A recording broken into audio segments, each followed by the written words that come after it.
and for me to be able to share my my webcam. So good afternoon wherever you are in the world. Actually, it seems as though people have signed up from all over. If you're in the UK today, hopefully you've had an opportunity to enjoy some of the fabulous sunshine that we've had in the last couple of days. So over the course of the next 30 to 40 minutes, what am I going to share with you? I'm going to share some information with you around creating personal impact.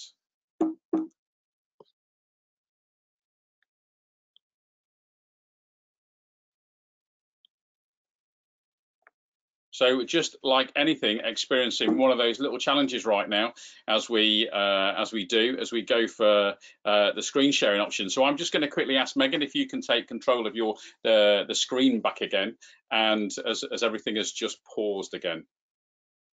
Sure. I've just put it back onto my screen now. Let me know when you want me to hand it back over to you, and we can test that again. So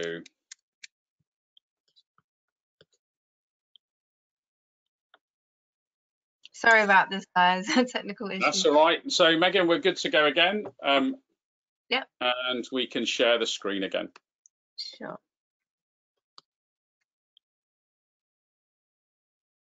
Yeah, so like all those things, then every once in a while there's that little embarrassing moment, and no matter how many times Megan and I have rehearsed that in the last couple of days, then we had that moment live. So creating personal impact. I'm going to share with you a few thoughts and a few ideas around creating personal impact. For some of you that are presenting to people and sharing information with people regularly, then some of the stuff I'm going to share may be incredibly familiar. Actually, it may be a little bit different. There's some ideas in that.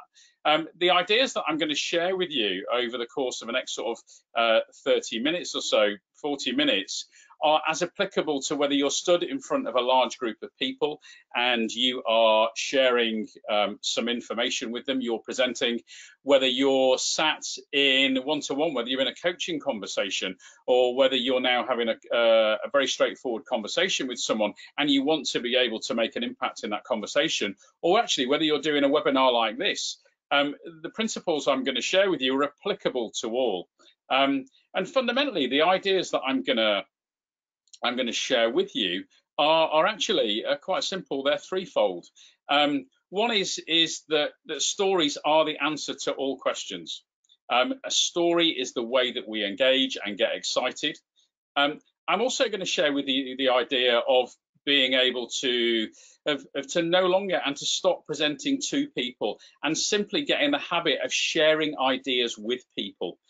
What I'm also going to talk about is that what we say to ourselves when we're doing it becomes our reality. Our self-talk is key in all of these situations. So what we're going to try and do is look at sharing information with people through a slightly different lens. We're going to explore maybe and just take a moment and start to notice that there's a couple of key fundamental ideas that most of us traditionally don't get right at all when we share information with people.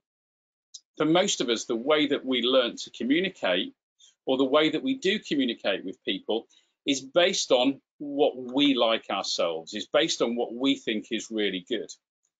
Or it's completely and utterly based on the feedback that we've got from a particular line manager. So we learn a style of sharing information that is very much based on the feedback from them, which very often is the style that they like. And I'm just going to share with you a few different ideas and a few different models to be able to think about that possibly in a slightly different way. So the key thing always is stories. We've told stories since the beginning of time. And it's quite easy to be able to tell a story of adventure, of swashbuckling, and to be able to travel the high seas, or to be able to stand around with a group of friends and to share a story. And we like that, and we end up being really engaged by stories. But that's not always, we feel as though it's the most appropriate thing to do, say, in a corporate setting. Well, I'm going to share with you a little bit later on a formula and a way of creating a story to be able to allow people to fully engage in your idea. We all have something called a novelty bias. And our novelty bias drives our ability to want to pay attention to something new and something different. And what we've got the ability to do when we tell a story is to create a sense of intrigue, is to build a relationship. So everyone has a story. And it's really important that when we share information with people, whether it's on a big stage, whether it's in a one-to-one setting, or it's like now, is that we make the information that we're sharing, we make it our story and we share it. Whether we're excited about it, whether we like it, whether we don't like it, it's really important that we own our story, whether we're sharing facts and figures. I used to be an engineer in life and spend a lot of time giving really powerful technical briefs. But actually, I loved it. I loved what I did, and that needed to shine through. So I needed to make the information that I was sharing part of my story, my own story. So when it comes to settings like this, when we're all sat round, is that very often what we feel we'd like people to do is to not waste time telling a story. What we want people to do is get to the point very quickly, or that's what we tell ourselves. But interestingly enough, we only really do that if we're not interested, if we don't feel engaged in the story that's been shared with us. And it's really important that we do what we can to be able to engage people, to get them excited about what it is that we're doing. And so we share our relationship with them. And actually, because of that novelty bias, what it means then is that people will pay attention for a longer period of time. Actually, the reason why they want us to get to the point quite quickly very often is because it's not entertaining them, it's not engaging them, and it's not stimulating them. So the one question that I always get asked is, well, how long is people's attention span? So Megan right now is going to throw up the first poll and is going to ask you that question. You know, how long is our attention span? Is it less than 12 seconds? Is it about 15 to 20 minutes? Is it over an hour? Or does it depend? And I think she's probably going to give you about 30 seconds right now to be able to make your choices. Yeah, so you should all be able to see that poll question on your screens at the moment. So as Ian mentioned, I'll just give you a few more seconds to fill that out.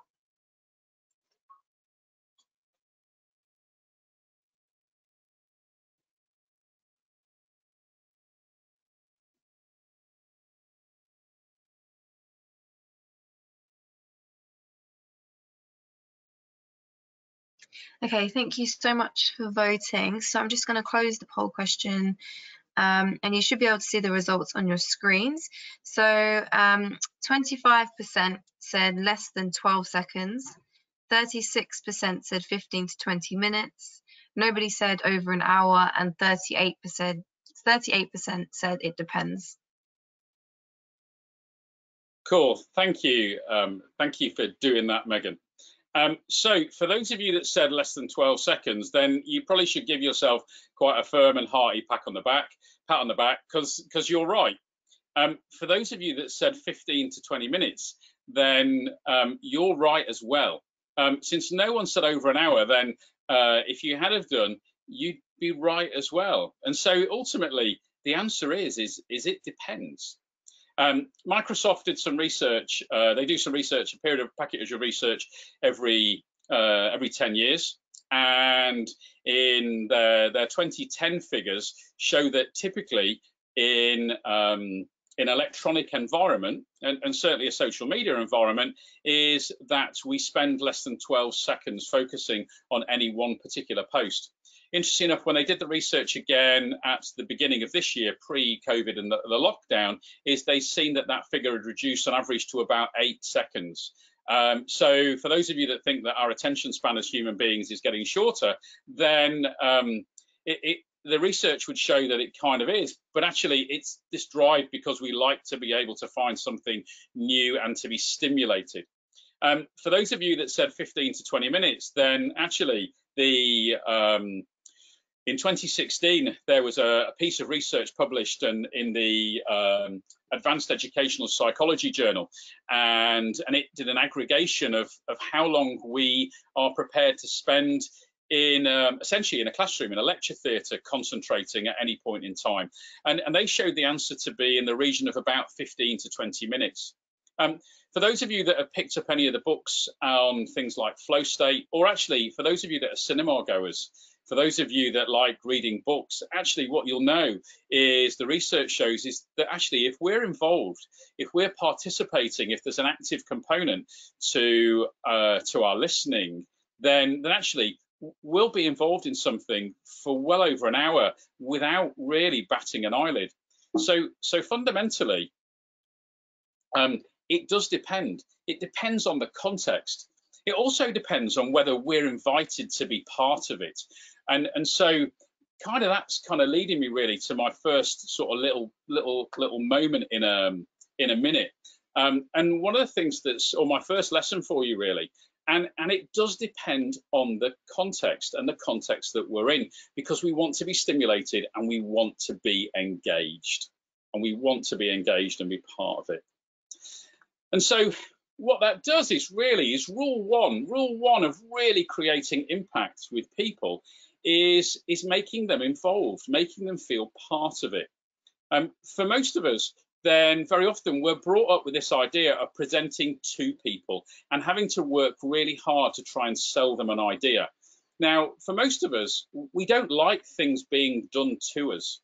The only time really I ever want anything done to me potentially is if I'm quite poorly, if I'm in hospital or in the back of an ambulance and someone needs to do something to me. Instinctively, we know and we talk about the fact that we don't like change. But actually we can absorb change quite quickly if we've got an active hand in it. And when we're presenting and when we're creating impact and we're sharing ideas and we're talking with people, then very often what we're trying to do is we're trying to create change for them. We're trying to help them buy an idea from us, or we're trying to get them to invest in us, or we're trying to build a relationship with them. We're trying to initiate some kind of change for them. So actually we need to involve them. So rather than trying to force ideas at people and present to them, simply create a place and a space to invite them in so you share your ideas with them. And when we have that mindset of sharing an idea, it takes the pressure right off. Because it now means that simply what I get to do is be passionate and enthusiastic, or actually I get to be a bit bored or a little bit disinterested. But what I'm doing is I'm sharing an idea with you. And when an idea is shared with you, you're more likely to want to be curious about it, to be involved. And what you then find is your attention span will go for longer. Of course, if I use lots of bright colors, if I make my slides interesting, if I change my voice, then what I do all the time is I field your novelty bias. So it means that you get to be able to change your way of thinking. It means that you get to reset. So even those of you that are in 12-second mode right now, what I need to do is do something significant every 12 to 15 seconds to be able to get you to think and focus again. And so very often when we present to people, actually what we do is just present idea after idea after idea after idea. And so we can't see the wood for the trees. But if I get you curious, then actually what you do see is you start to see the person walking the dogs. You start to see the fact that the sun is setting and the light is coming through the trees. And we start to notice things that maybe we hadn't noticed when we first looked at it. Because all I'm simply doing right now is sharing the ideas that sit behind this picture with you. And so everyone's got a story. What's my story? My story is as I saw this picture when I was a kid at school. And I suddenly had I fell in love with this idea that you could leave our planet, that actually you could take a step out and have a look in. And the strangest thing for me is that possibly, we're all in that picture somewhere. This is a photograph that actually was published by NASA in about 2010. So somewhere in that photograph, then we're all there, but obviously we can't necessarily see us. But the original version of this photograph I saw when I was at school, and I kind of fell in love with it. And I decided at that point in time that maybe I wanted to go to the moon. Like lots of people, we've got grand ideas about what we want to achieve. And so, I decided that I would focus on aerospace and aviation. And actually, whilst I never quite got to the moon, what I did end up doing was having this as the view from my office window for a while. And actually, I ended up being an aeronautical engineer in the Royal Navy, which meant that this was just such a fabulous view every single day from my office window. And occasionally, this was the view from my office window. But the one thing that did do was that led me to spending a lot of time working with people and organizations and helping people change and sharing ideas with people all around the world, which then meant that I ended up doing what I'm doing now, which is working, you know, as a performance coach and a consultant, and an organizational change agent. And so what we tend to do is now we need to use our story. And it's really important that as we use our story, what we do is we share ideas with people to be able to help them create relevance for them. And sometimes we don't necessarily always know how to do that, because what we do is we get a little bit lost in what we always do. In the same way, unless you've never been a fish out of water, then you don't necessarily know how important water is for you. So as we learn to present and as we learn to grow to create impact, then one of the things that's really important for us to do is to get some feedback, is to do lots of it, and to be able to have people share some ideas with us. But of course, if we were to ask most people, you know, would you stand in front of a group of people and how do you know, and share an idea with them, and how do you do that? Then for a lot of people, around about 97% of the population, then they'll tell us that public speaking or sharing an idea with another group of people is one of their top 3 biggest fears. And so it becomes really important for us to be able to get that feedback. But since we're now not doing something to someone and we're simply just sharing an idea with them, actually, you'll chat to a colleague or a friend and share an idea, or to a family member, potentially all day long. And actually, it's no different. It's just a different way of thinking. And that different way of thinking is really important for us. So how do we turn everything that we do into a story? So simply, the things that we need to think about is the idea of creating impact. And the impact model is something that we really just need to simply focus on. It just simply covers 5 main things for how we go about creating impact. Number 1, what is your message?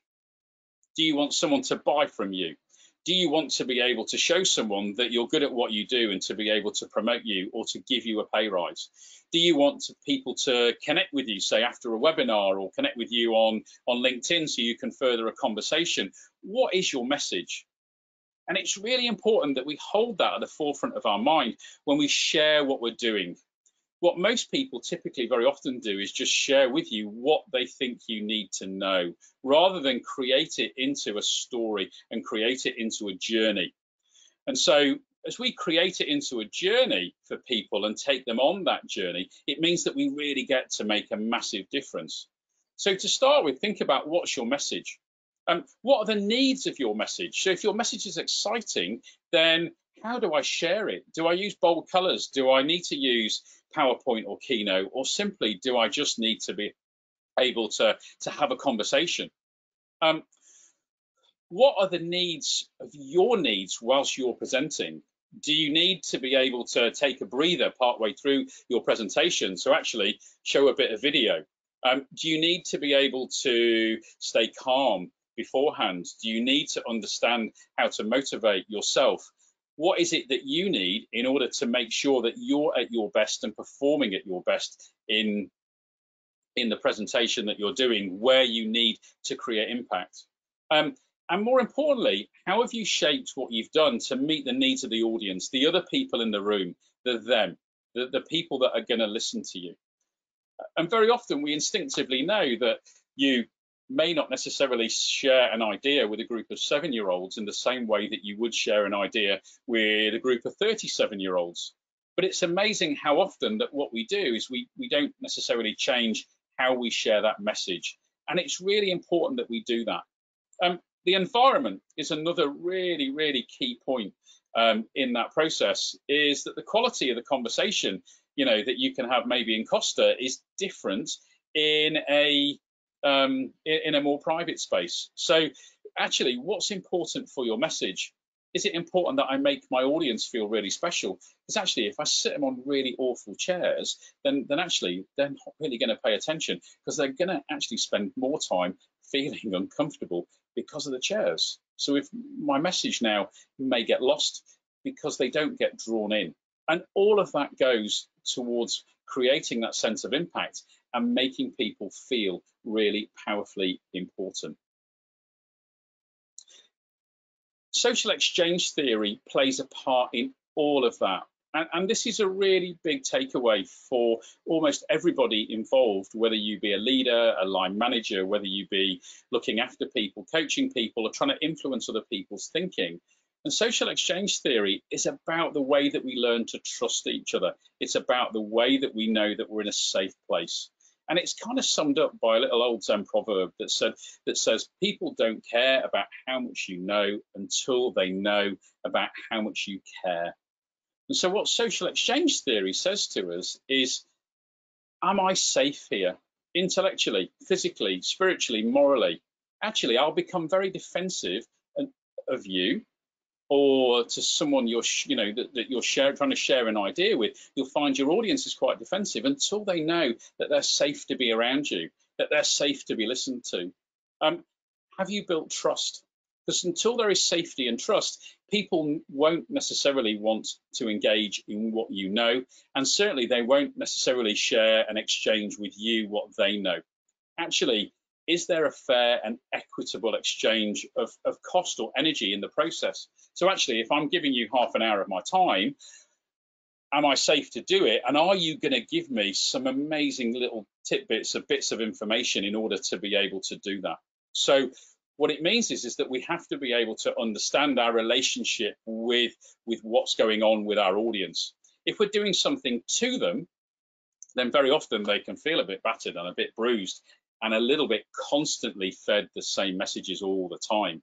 Whereas if we make our audience feel included and part of the process, if we make reference to them and talk about them and let them know that we've listened to them, then actually what they now do is start to feel as though there is an understanding that they're safe to engage and consider the ideas that you're sharing with them.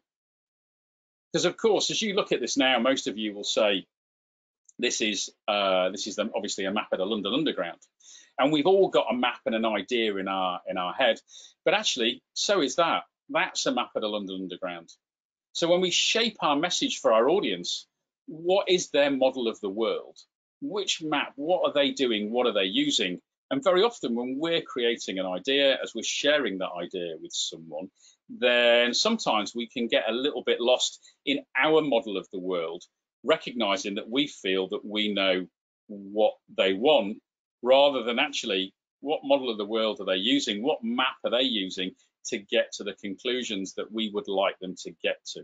And so by sharing our ideas with people rather than force feeding them, it means that we're more likely to get real audience participation and real audience engagement. So how do we create everything that we have to share with anybody into a story? Well, I'm sure some of you may have come across this before. For those of you who've had any coach education, for those of you who've had a dalliance with any neurolinguistics, then you will have seen this, the format system. In 1937, then Dale Carnegie wrote a book, How to Win Friends and Influence People. It wasn't necessarily his formula at the time. It was around in education, but he talked about it for the first time, and he talked about this idea of the format system, of the way that we can take an idea and we can use it and we can construct that idea and create a story around it.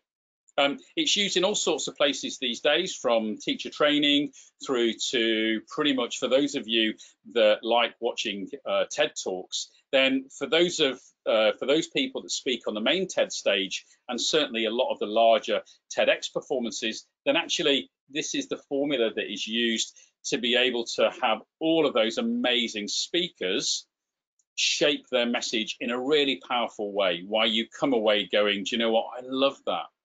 And so what we start with is the why. Why should someone listen?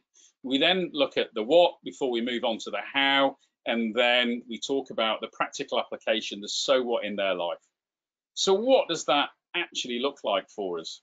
So when I go to share a conversation, an idea with anybody, when we go to share a presentation, be it to a lot of people or just a few people, then what I need to do is to create a sense of connection with the audience. I've got to provide some context. What I've also got to do is give them the opportunity to engage emotionally with the idea that I'm sharing with them. And whether I've got 2 or 3 minutes, for those of you that will have heard about the idea of the elevator pitch, and if you've got 60 seconds to be able to sell something right now, then you need about 15 seconds of why, 15 seconds of what, and 15 seconds of how, and about 15 seconds of so what. This is the formula for the elevator pitch. So I need to be able to create a connection with my audience. So why is it important to be able to create impact? Why is it important to use stories? It's because stories, we've used them for thousands of years to be able to build a connection with everybody. What I now need to do is share the concepts and the ideas. What is it I'm gonna share with you? Well, actually, I've told you that already. I'm going to share with you that stories are the answer to the question. If you engage your audience and you allow them to be part of what you're doing, if you share ideas with them rather than present to them, then actually what you'll start to do is engage them in thinking. Because anybody can just sit there and, you know, be a little bit hit over the head with ideas. So this is the point in time where I tell them what I'm going to share with them. What I now need to do is operationalize those ideas and share with them how I have the ability to bring those ideas to life. And of course, in this, that's the bit that I'm probably going to miss out on, purely because, you know, the courses that, you know, that I and other people run around delivering this sort of thing, that they're 4 to 5 days. So actually operationalizing some of this, then that's something, unfortunately, I can't go into too much detail about today. But what we can do is ask some questions about the so what. What if you were to right now simply stop presenting to people and start to think about, how do I engage my audience? How do I make them feel as though they're part of it, and simply share ideas with them? What would that allow them to do? Well, hopefully that would allow them to discover all of the amazing things that you've got to share with them. So for those of you that get at times a little bit frustrated about feeling as though your audience hasn't necessarily listened, and it may be because you've just done a bit too much. You've thrown too much information at them rather than necessarily taking a moment, taking a breath, and thinking about how you engage them. Because if you were to think about how you engage your audience a little bit more, if you were to recognize their experiences, their journey that they've been on, even at times their journey to be able to get to you to listen, you know, so the 328 of you that are listening to this right now, you know, what sort of day have you had? And you know, you've had a day that is, for some of you, you will have had quite a challenging day, and some of you would have had quite an easy day, and some of you, you know, you may have enjoyed the sunshine, and some of you may not have had an opportunity and aren't going to thank me for constantly mentioning, you know, what a beautiful day it's been outside. But actually, what I'm now doing is creating little links into, you know, to you as my audience. So I'm actually saying right now that I'm sharing what I have to share with you, rather than going, you need to do this. So actually, really open questions work really well as we allow our audience to discover those ideas. So what if you were to be more participative in your thinking around how you engage your audience, how you get them involved in what you do? Who knows what that might mean for you? The kind of third and final big idea that I'm going to share with you is about this idea that our beliefs are the magnets that create our reality. I am sure there are times for some of you, you know, there'll be some of you here that possibly are really comfortable with heights, and some of you that are less than comfortable. But if you notice, when someone says don't look down, what you automatically end up doing, you know, for those of you that can see me via my webcam right now, if I was to say don't look at my hand, then very often what we've got to do is to think about the thing that we don't want to think about in order not to be able to think about it. So actually, what does that mean for us? That simply means that when I say, don't think of a small tree, you know, and don't look for the nest, around about 90% of us will have already looked for those things in order then to recognize that we don't look for it. So actually, we've got to be really clear about how we talk to ourselves. We have to be really clear about how we share not only ideas with ourselves, but our audience. How many of you have ever told a young person in your life, you know, to stop running, and what's the first thing they do is they walk incredibly quickly? How many of you have said to someone, don't touch that, and they've gone and done it? How many of you in a presentation maybe have talked about your competitors, and people in the audience have sat there and gone, do you know what? I didn't even know there were other people did what you do. You know, and certainly that I've got the opportunity to just go and check them out and Google them for a moment. So actually what we want to do is not only when we share ideas with our audience, but also share ideas with ourselves, is to be really clear and focused about what we want. So if you're hoping and praying that you don't make a mess of it, actually what you're thinking about is making a mess of it.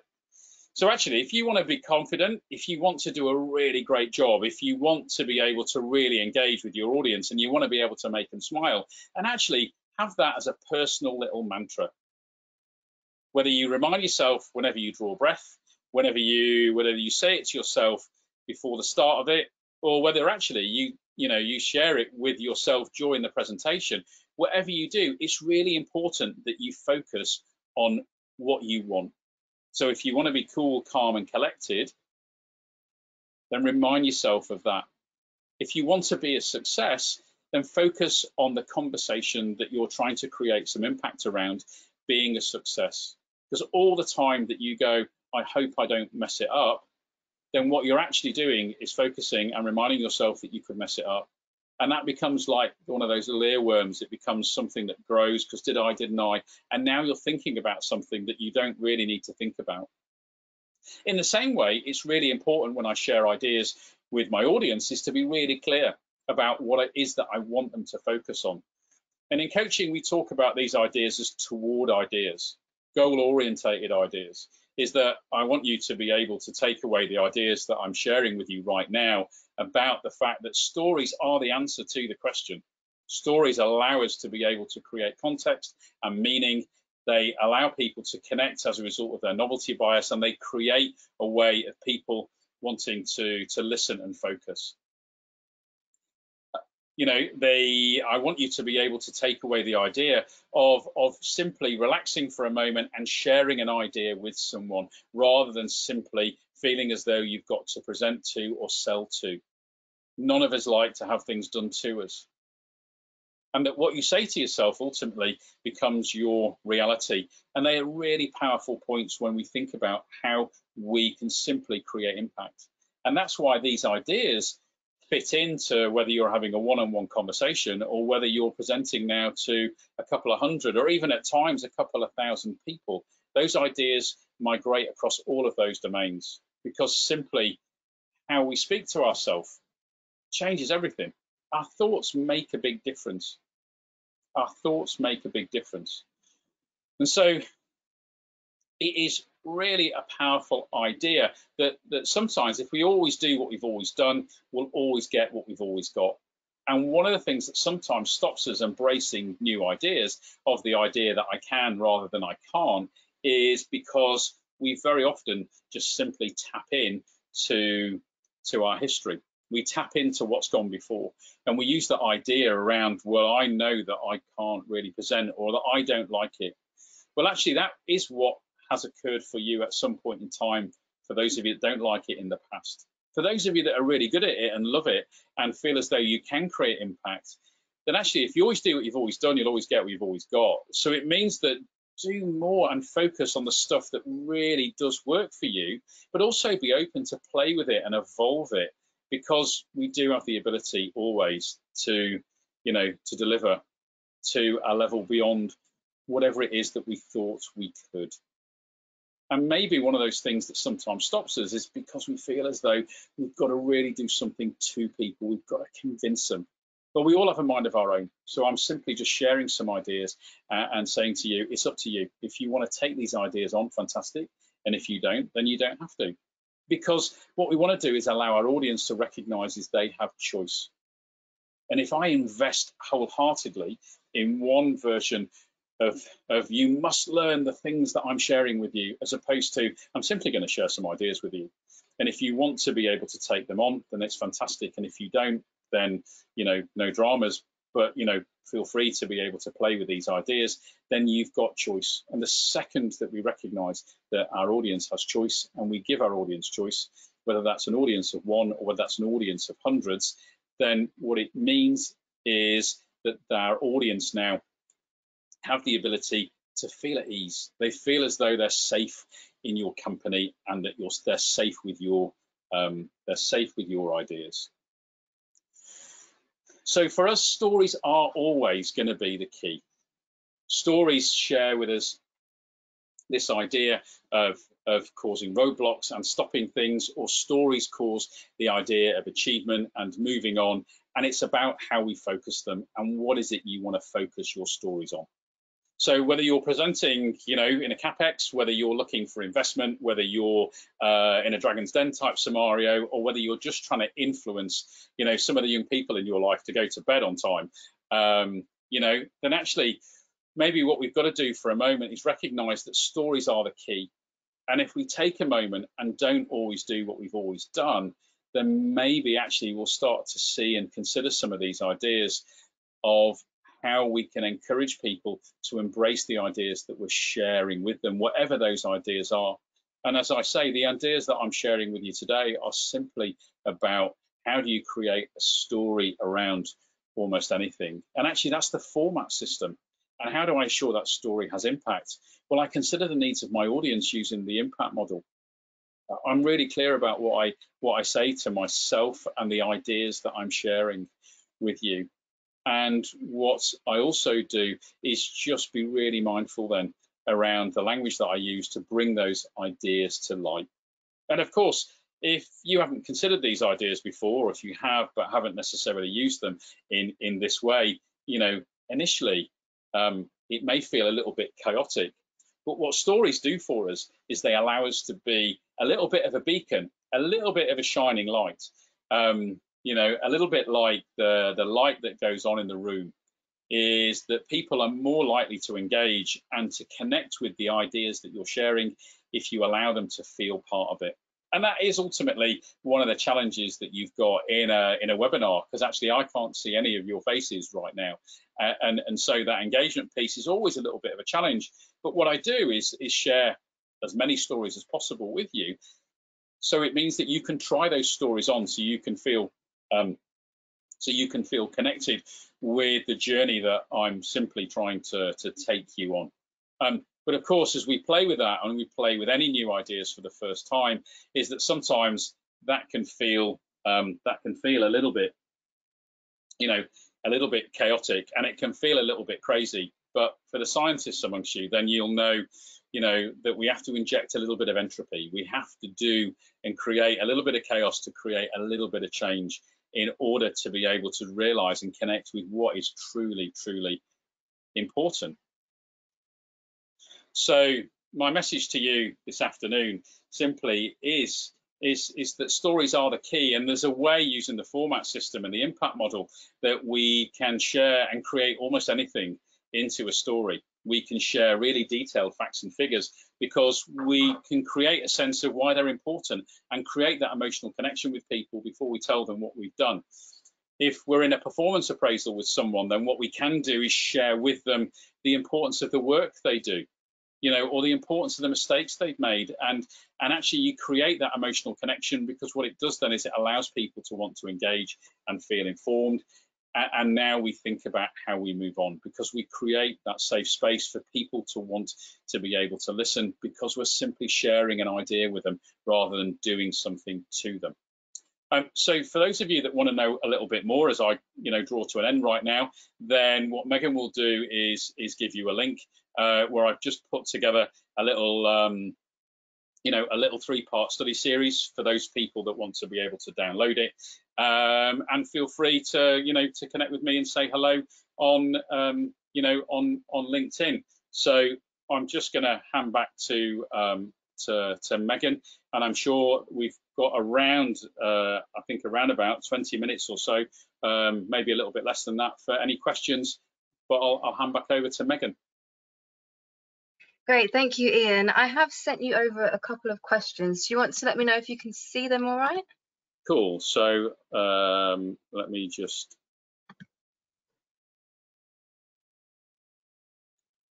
I can see them. Great. So yeah, you have about we have about 20 minutes left, so you can answer a few questions. So So the first question, and how do you want me to let the world know who's asked the question?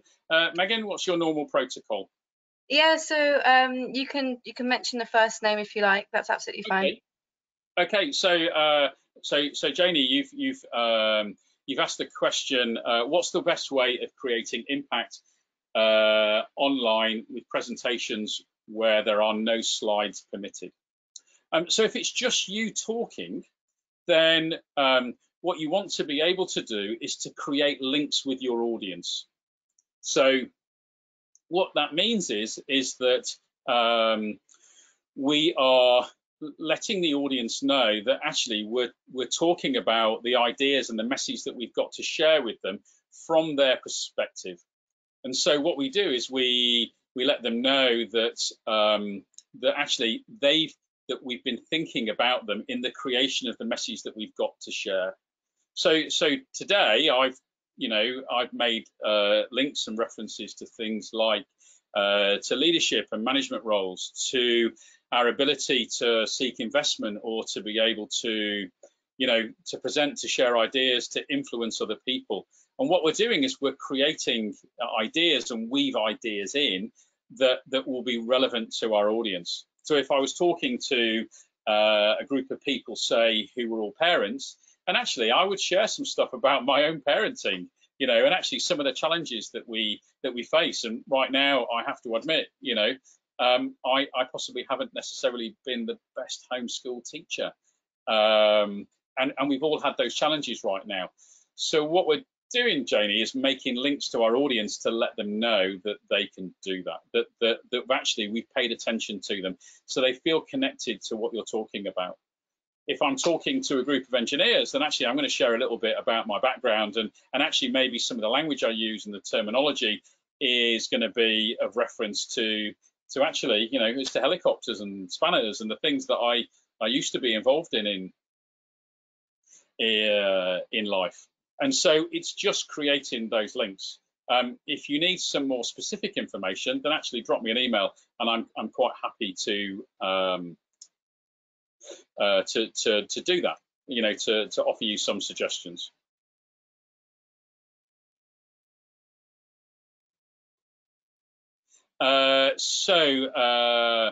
Maria has asked, can I ask if the dark background is part of creating personal impact? So if you're referring to my dark background, essentially what's in, that's a really straightforward question, is that sometimes we just need to keep, when we're sharing information online, what we want to do is keep the background as simple as possible.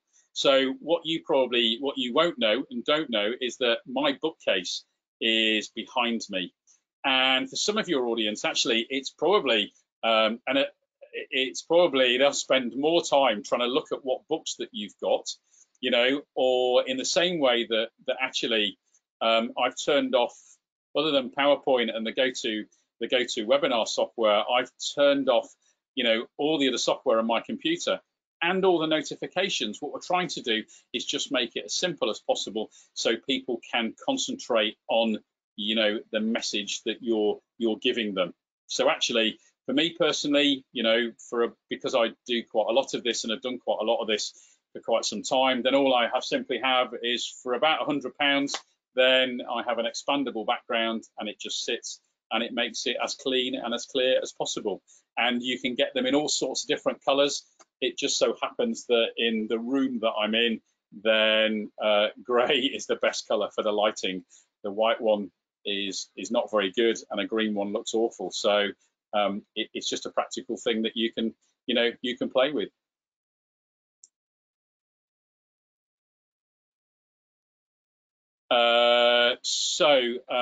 Donald has asked, can I say a bit more about the impact model?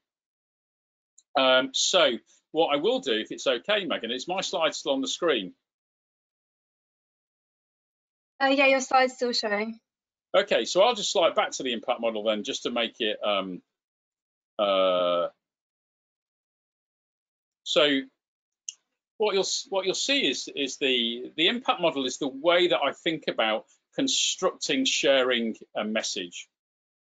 So what most people typically do when they create a presentation or share a message is they think about, what do I think my audience need to know? And when they think about what their audience needs to know, what they then do is create a list of things they think the audience needs to know. And very often what they end up doing is that forms the basis of their PowerPoint slides or their keynote slides or whatever it is that they're going to say, their handout or the agenda for the conversation, whatever it is. And it's very much based around the what, but also very often it's centered around what I feel they need to know. And then you tell them. And of course, what the impact model causes us to do is to think about, actually, it's not about what I think the audience needs to know. What it's about is what do they want to hear? And it's a handshake. It's a handshake between those two things. So I need to think about constructing that. If my message is highly dynamic, do I want my audience, do I want to shape the environment? Do I want my audience to be able to stand up and to be able to move around a space? There's no point in giving people a highly dynamic message and then making them sit on a chair and not move for the next hour. What you need to be able to do is to think about, how do I construct the environment that reflects the message that I've got to share with people? And so I then think about, so what are the needs of my message? I then think about, so how am I going to share that with the audience? What do I need? Do I need water? Do I need to have regular breaks? Do I need to stay calm? Do I need a smiley, friendly face in the wings? And certainly for those of you that are regularly doing presentations like this on, on a computer, on a webinar, then the one thing sometimes you've not got necessarily is you've not got an audience. So actually, I don't, but one of the things that I advise lots of people to do, get a little bit nervous doing this, is simply on the back of your computer screen, so it sits up just above your laptop, is put a picture of your favorite place or your favorite people in the world. So actually, when you look at your webcam, actually what you're doing is you're looking at some great people. So straight away, if you've got people, a photograph of someone looking back at you who wishes you well, who thinks that you're really confident and is really invested in you wanting to be a success, it actually really calms your nerves. And that's a really powerful need that we've got sometimes, is to have a friendly face in our audience. And if you haven't got an audience right now, then maybe you just create one and put a little bit, of a picture there. The other thing you might want to do at times is, what's your need? You might, want to be able to have just some Post-it notes around your computer, because no one's going to see it. But what it will do is give you some prompts to allow you to do that. So I really encourage you very often to think about your needs. Once you've got that, we've got to think about their needs, the needs of the audience. And so, full well, I did a piece of consultancy work for an organization a while ago, and what they were doing was, this is maybe about 2 years ago, and they were sharing information with the NHS. And what they found was that certain audiences they found were very difficult, really, really difficult, but other audiences loved what they did. And it made it really confusing for them. And actually, when I looked at their material and looked to explore how they were sharing their message, then what they hadn't done at all was change their audience or their language. What they were doing was using the same, they needed to share the same information or the same key message with student nurses as they did with very senior consultants. And so they created the same presentation and used the same words and used the same script and were using the same ideas. But unfortunately, for one of those populations, actually, it felt really good and they felt really connected with it because they were using language and ideas that they were used to and familiar with. But the others actually just didn't really connect with it at all. So it's really important that we think about, so how now am I going to share this and share my ideas with the specifics of my audience? And as I take all of that into account, then actually at that point in time, I now think about how to create my presentation, my message, the information I'm going to share with people. So the next question is from Gino, where they ask, in working a consultant, can you really see the benefits of storytelling? How can we convince a client that that you're the accountant's accountant, and this will be value added. Every single, as a consultant, every single individual that you work with, every single individual that is looking to engage in some form of consultancy service, they've got their why. Why do they want to engage? Why do they want to engage a consultant? Why do they want to be able to have a relationship? What is it? What is their problem? What is it they need solving? And so what you can do is your story, and the storytelling approach doesn't necessarily create, you're not telling them about pirates on the high seas, but actually what you're doing is letting them know is you understand their why. You've got experience of it. What you do in your why is you get to be able to demonstrate a level of empathy and connection. And what we know is that fundamentally, when we buy something really important like consultancy, what we're doing is we're buying a relationship. We're buying a relationship with a human being. And actually what we're doing in the why process is letting them know that we've got a connection with them. It's only things that are really cheap that we buy very often in terms of price, and we buy in terms of geography, and that's where Amazon wins hands down. But for something like consultancy, then what we need to do is let our client know that actually we've got a connection with them, that we understand actually their difficulty, and sometimes their difficulty is just getting someone just to get on with it and do a good job. And actually, if that's what we've got to share with them, then that's what we can share with them. It's about letting them know that we've got we've got that level of empathy, and we've got that level of understanding around where they're at, and we've got that connection. So it now means that actually they feel as though they can trust us, and if they can trust us, because of course they can, you're going to do a good job. You want to do a good job, and of course you want to be able to add value. So when they feel as though they can trust you, when they feel as though you're safe and that you're going to do a good job, then they'll be interested in what you know. They'll be interested then in what you know.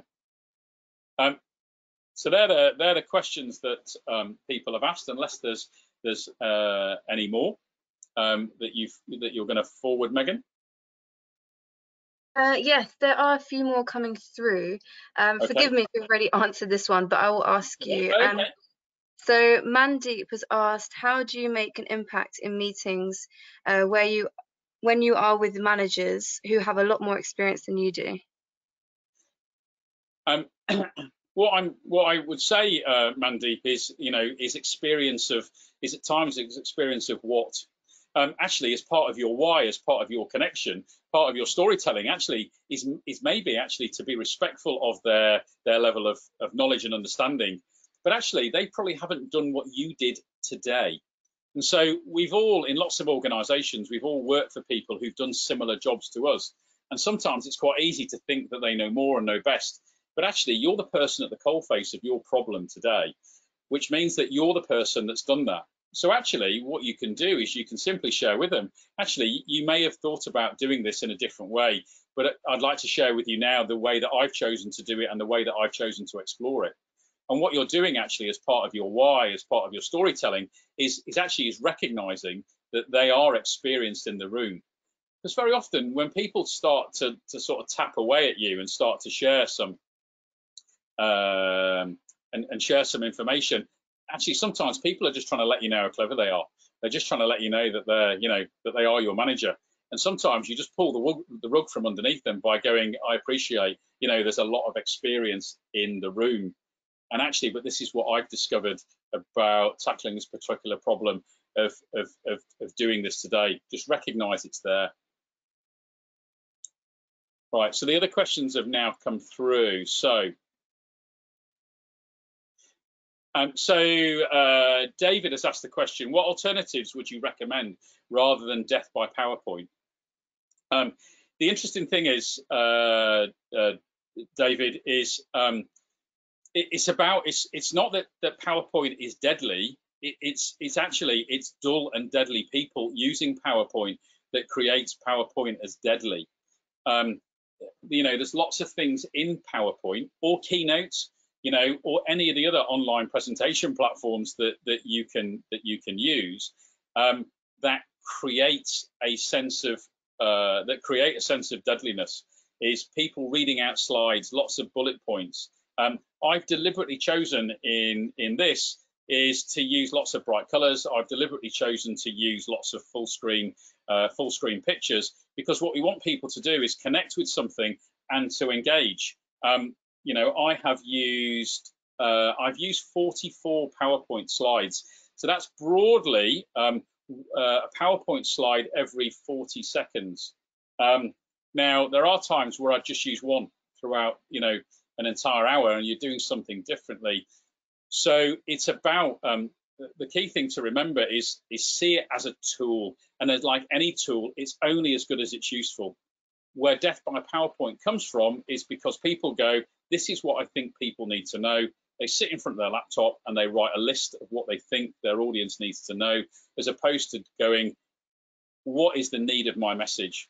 And my message today, because I'm encouraging you to take on this idea of telling stories, there needs to be a story in every slide. You know, in every slide there needs to be there needs to be a message. There needs to be things that people can focus on. There needs to be places where people's eye can wander. The other thing you'll also notice is I've used no build effects and no random transition effects, because very often they're just not useful. They're just not useful, and very often they'll detract from the message. Sorry, Ian. Oh, sorry. Go ahead. No. I was just going to say that we've unfortunately run out of time for questions, but if Ian didn't get round to answering your question, I'll be sending him a question report with all the questions from this evening, so he'll get back to you shortly. But I want to say thank you, Ian, for presenting that webinar for us this evening. Thank you for everyone logging on as well. I've put a couple links in the chat box. So one of them is where you can leave your feedback from today's webinar, and the other one is a link to a three-part course that Ian's put together as well, based on what he was talking about today. Both of those links will be sent to you in the follow-up email after this webinar as well. So if you don't catch them here, you can just look at it in the email, and a copy of the slides and a recording of the webinar will be sent to you as well. So thank you again, Ian. Thank you everyone for logging on today, and I hope you enjoy the rest of your evening. Cool. Wherever you are, stay safe, and I wish you well on your journey. Great. Thank you so much, Ian.